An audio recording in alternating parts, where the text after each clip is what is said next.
Iron iron చాలా strong అంటే కదా మా టీచర్ చెప్పారు. నిజంగానే స్ట్రాంగ్ గా నీకు విరపడం కూడా చాలా కష్టం అంటే కదా. అవును నిజమే, నన్ను విరపడం చాలా కష్టం. కానీ అదిగో ఫైర్ ఉందే, అది నన్ను మెల్ట్ చేయగలదు. అందుకే ఫైర్ చాలా స్ట్రాంగ్.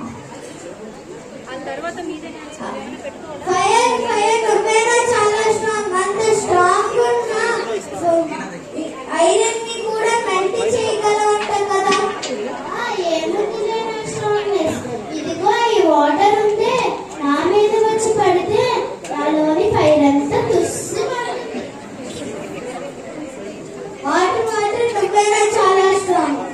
లేదు బాబు, అదిగో వస్తున్నాడే. ఆ సన్ ఉన్నాడంటే నేను ఆవిరైపోవాల్సిందే. ఆ సన్నే చాలా స్ట్రాంగ్. అవును సన్ చాలా స్ట్రాంగే. సన్ నువ్వు వాటర్ ని కూడా వేపర్ చేయగలవు ఉంటాయి కదా. ఊరుకోరా బాబు, నేను ఎంత ప్రకాశించినా ఆ క్లౌడ్స్ వచ్చి నాకు అర్థం వస్తే నేను ఎవ్వరికి కనబడను. వావ్ క్లౌడ్స్ నువ్వు చాలా స్ట్రాంగ్ గా అన్ని కూడా ఆపగలవు ఉంటాయి కదా.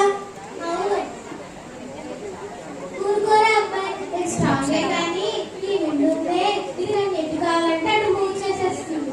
అది మూవ్ అంటే నా పని అంతే. అవును విండ్ చాలా స్ట్రాంగే.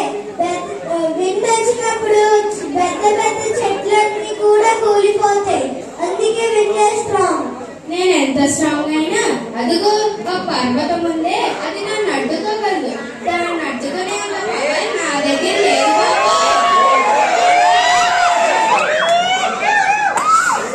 అవును మౌంటైన్ స్ట్రాంగ్.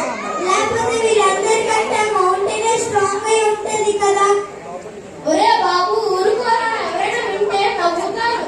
మనుషుల శక్తి ఎంతరా బాబు. వాళ్ళ కింద